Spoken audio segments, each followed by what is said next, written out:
सन 1993 दिल्ली और उत्तर प्रदेश की सीमा पर बसा एक गांव पिथरा। पिथरा गांव की परंपरागत मूल्यों वाली जिंदगी में शहरी हवा पहुंच चुकी है। इसी गांव के कुछ लोग अपनी जमीनें बेचकर रातों रात अमीर भी हो चुके हैं। यहीं के बड़े बड़े सरोकारों से परे अपने हालात के भंवर में फंसी एक दुनिया है, एक मोटर मैकेनिक की मासूम बेटी पुष्पा की।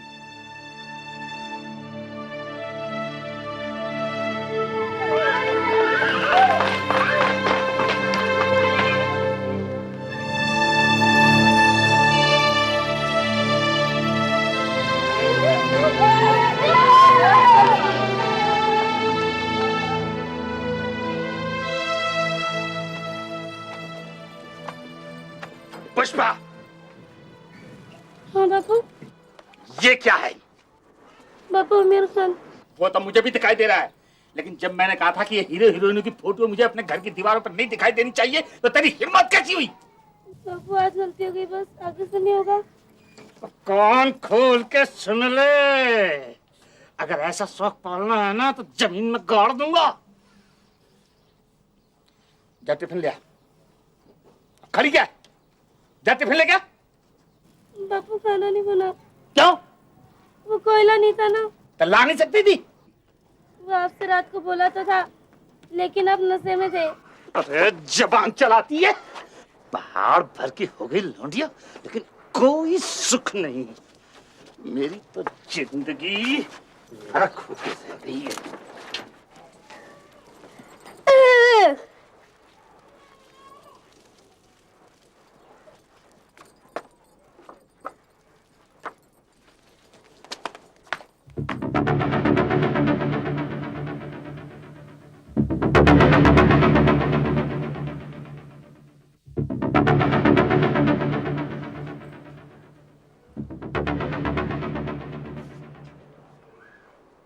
आज क्या कर रही है? नहा रही है क्या?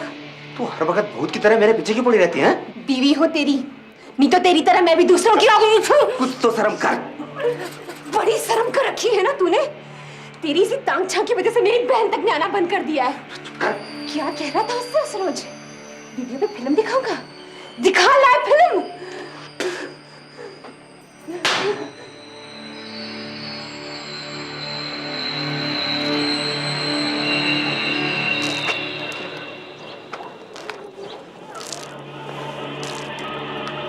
आज तो बड़ी गजब लग रही है तू, हाँ? हेमा मालिनी जैसी। चल चल अपना काम कर। काजल रोज लगाया कर तू, बड़ा फपता है तुझ पे। अब तू बड़ी हो गई, तेरा बापू छोटी छोटी बातों पे तुझ पे हाथ उठाता, मुझे बड़ी तकलीफ होती। कोयला चाहिए था ना, दुकान से आके ले जाती हैं? पैसे आते रहते बाद में, तेरी अपनी दुकान है। चला जा, कितना कोयला चाहिए? नहीं, मैं बाद में ले जाऊंगी।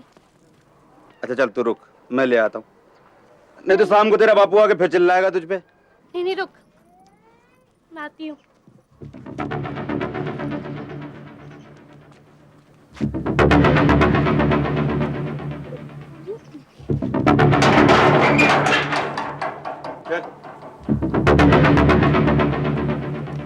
जा वहां से भर ले कोयला।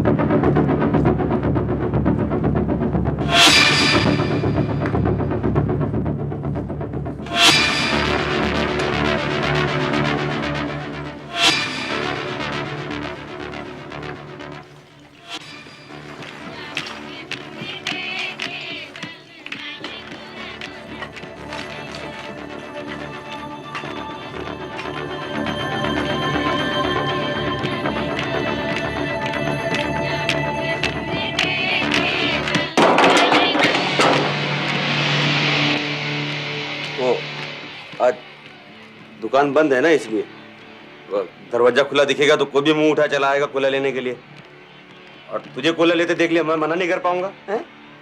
भर ले, रुक क्यों गई?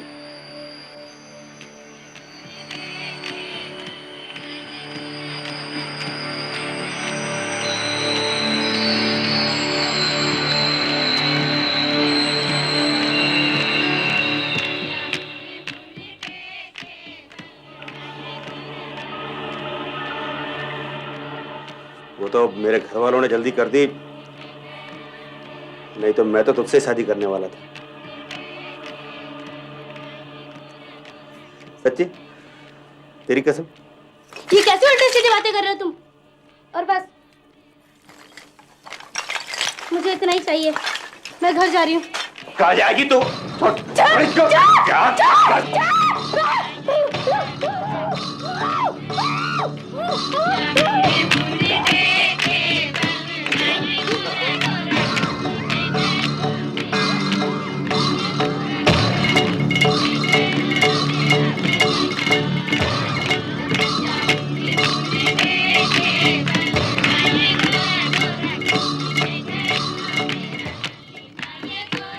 अरे सुनते हो?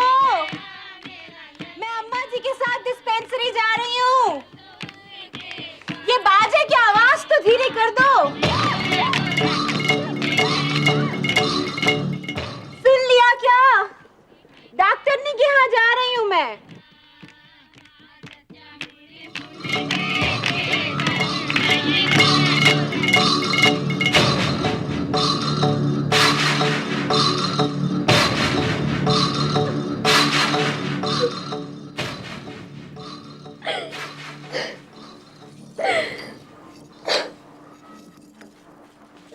मजा आया ना? चल जा अब। और सुन, किसी को इस बात का पता नहीं चलना चाहिए। मुझे तो कोई फर्क नहीं पड़ेगा, तेरा बाप तुझे मार डालेगा। पर अगर तूने अपने बाप को बताई और वो मुझ पे चौड़ा हुआ तो दोनों को काट के फेंक दूंगा मैं, समझी? जा। और जब जब इशारा करूं चली आया कर, पूरी औरत बना दूंगा तुझे।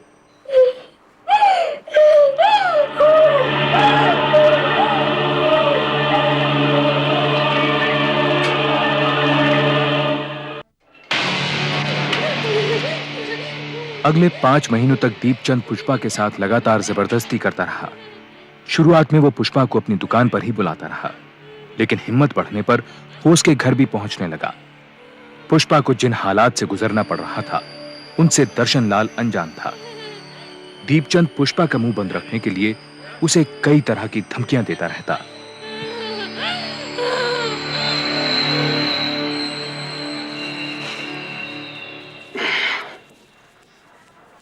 ठीक तो हो जा, तेरा बापू आ जाएगा।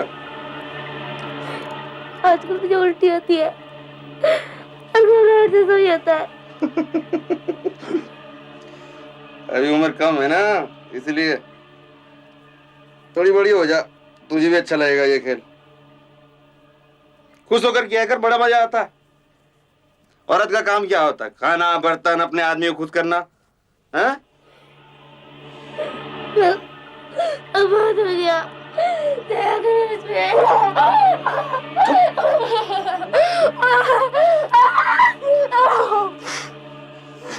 चुप करेगी ना, सबको बता दूंगा। गांव के सारे लौंडे आके दरवाजे पे लाइन लगाएंगे तेरे।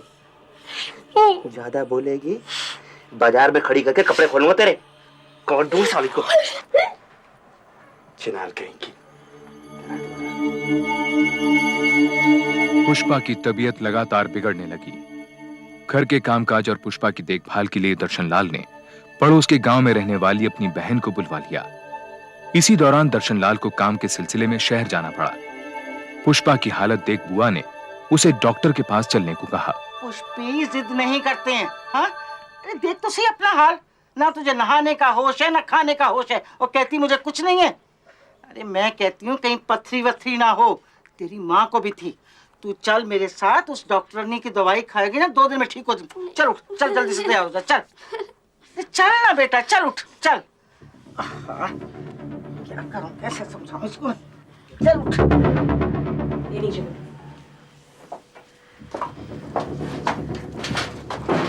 इसके पेट में बच्चा है। ये क्या कह रहे हैं डॉक्टर साहब आप? पुष्पी तो भी खुद ही बच्ची है। बच्ची है पर 14 साल की। इसके पेट में 5 महीने का बच्चा है। मैं कुछ टॉनिक लिख देती हूँ।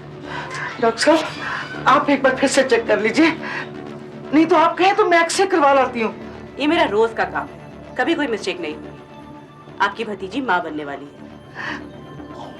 डॉक्टर साहब ये बच्चा गिरा दीजिए, नहीं तो मुसीबत आ जाएगी। तुम्हारा दिमाग तो नहीं फिर गया? 5 महीने के बच्चे को गिराने का मतलब है माँ और बच्चे दोनों की जान लेना। नेक्स्ट। हे भगवान, अब हम क्या करेंगे? ये तुम्हें इतनी कम उम्र में इसकी शादी कराने से पहले सोचना था। ये लो। डॉक्टर साहब, शादी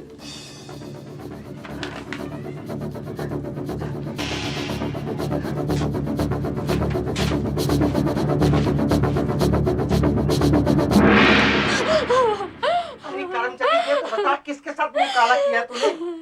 अरे मैंने तो दर्शन को कितनी बार कहा कि इस लड़की को मेरे पास छोड़ दे, मेरी नजरों में रहेगी, पर उसने मेरी एक नहीं सुनी।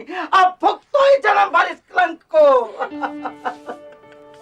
अरे 4 बिरादरी वाले थू थू करेंगे हमारे पे। अरे हमारे घर की लड़की कौन लेगा? 5 महीने का पाप पड़ना इसके पेट में। मैं क्या करूं? कैसे छुटकारा पाएंगे इससे हम? अरे अब तो बता, किसने किया ये पाप? कौन है वो? दीपचंद। दीपचंद? अपना कोले का टाल वाला दीपचंद? अरे कर्मचारी, तू इसके जाल में कैसे फंस गई? तो लफंगा है, लफंगा।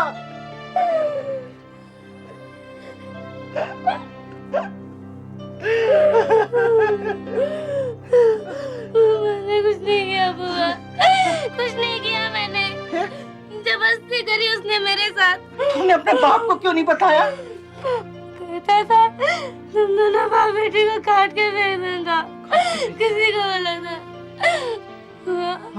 मारंदी होना, मारंदी होना। मैं मारा, मुझे मार दे बुआ, मुझे जहर दे दे, मुझे मार दे, मुझे जहर दे। पुष्पी, जहर तू नहीं खाएगी, जहर वो खाएगा।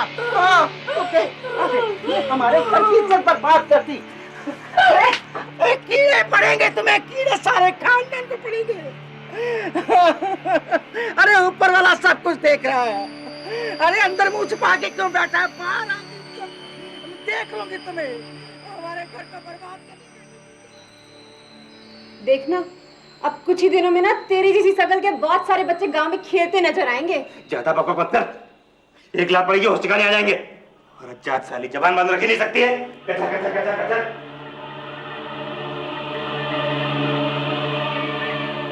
अगले दिन बुआ पुष्पा को महिला सुरक्षा संगठन के दफ्तर ले गई।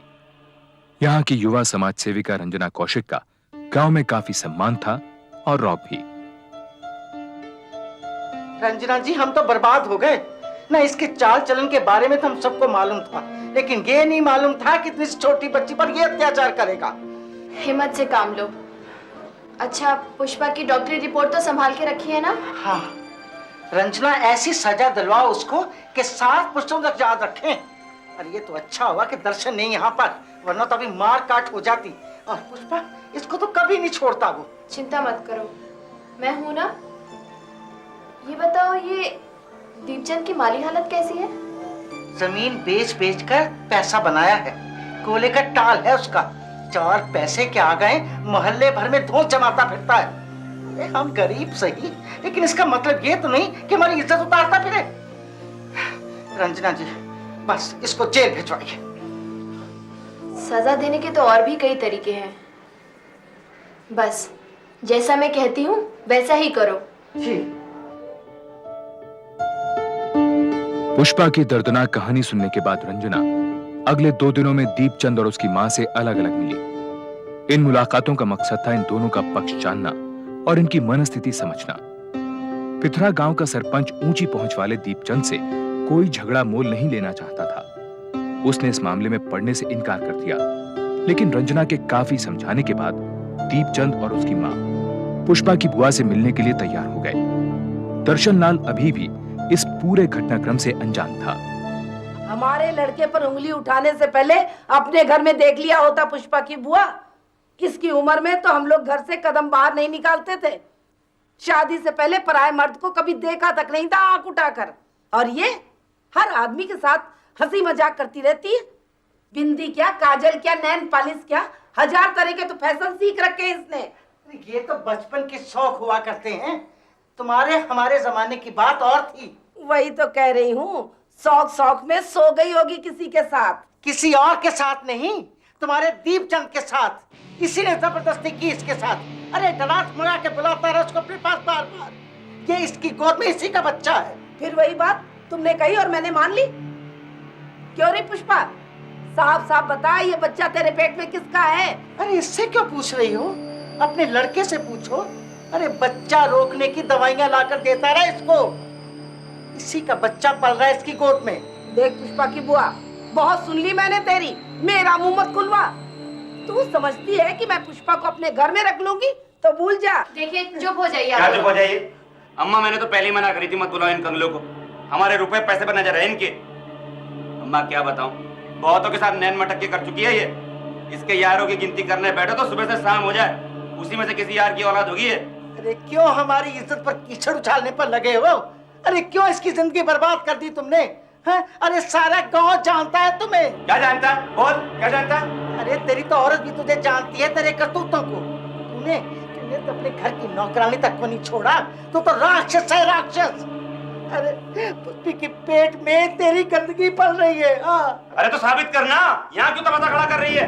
बुला पुलिस को, खड़ा कर मुझे कचहरी में। अब ज्यादा बोले तो जवान कह दूंगा तेरी। चलो उठ यहाँ से, उठ, निकल यहाँ से। देख लूंगी तुझे दीपचंद, मेरे भाई दसम को आने दे, फिर देख लेंगे तुझे। क्या क्या देख लेगी? निकल यहाँ से। जा देख लूंगी, देख लूंगी। क्या देख लेना? अरे भगवान को पेगा तुझे, तू समझ गया ना?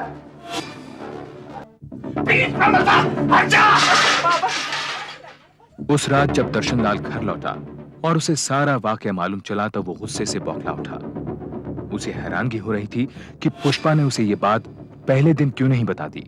अरे तो मैं कैसे काट के फेंक देता, पागल क्या मैं? बचपन से मैंने तुझसे पाल पोस के बड़ा किया।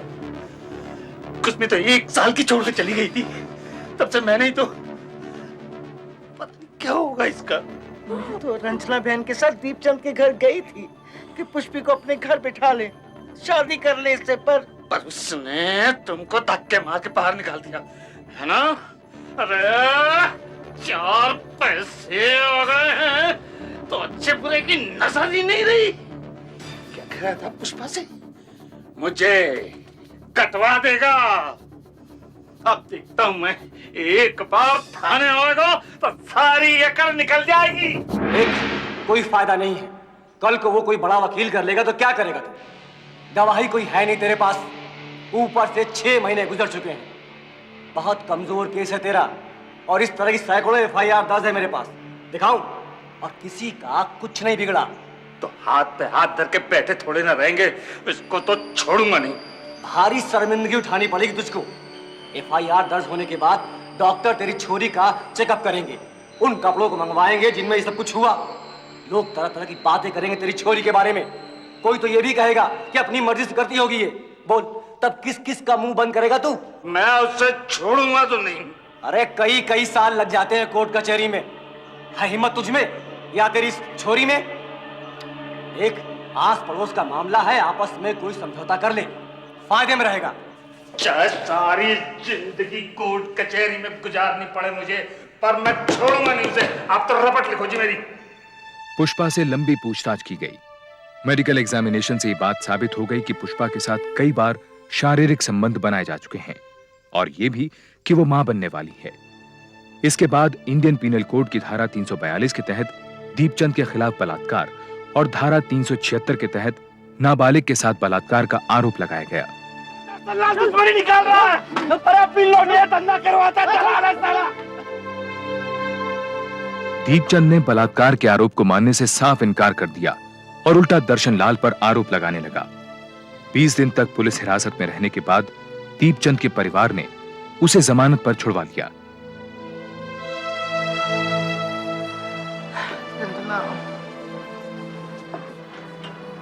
मेरे ख्याल से पुष्पा को अब रिमांड होम भेज देना चाहिए, वहाँ मामला कंट्रोल में रहेगा। रिमांड होम में तो उससे कोई बात करने वाला भी नहीं होगा, फिर वहाँ की जिंदगी भी तो बहुत मुश्किल होती है रंजना। तो यहाँ कौन सी कम मुश्किलें हैं उसके लिए? आसपास के लोग तरह तरह की बातें बना रहे हैं। रंजना, बच्चा आने वाला है, वो कैसे संभालेगी? कोई ना कोई होगा वहाँ पर। यहाँ बच्चा पैदा होगा तो और बातें बनेंगी। दर्शन, तू क्या कहता है? सुन रहे ना रंजना क्या कह रही है? बोल तू। जो करना है कर लो, मेरा माथा मत खराब करो। मैं कहीं नहीं जाऊंगी। घर का छोड़ के कहीं नहीं जाऊंगी। बुआ बापू से बोलो ना, मैं कहीं नहीं जाऊंगी, कहीं नहीं जाऊंगी, मैं कहीं नहीं जाऊंगी। पुष्पा के बार बार मना करने के बावजूद उसे जबरदस्ती रिमांड होम भेज दिया गया।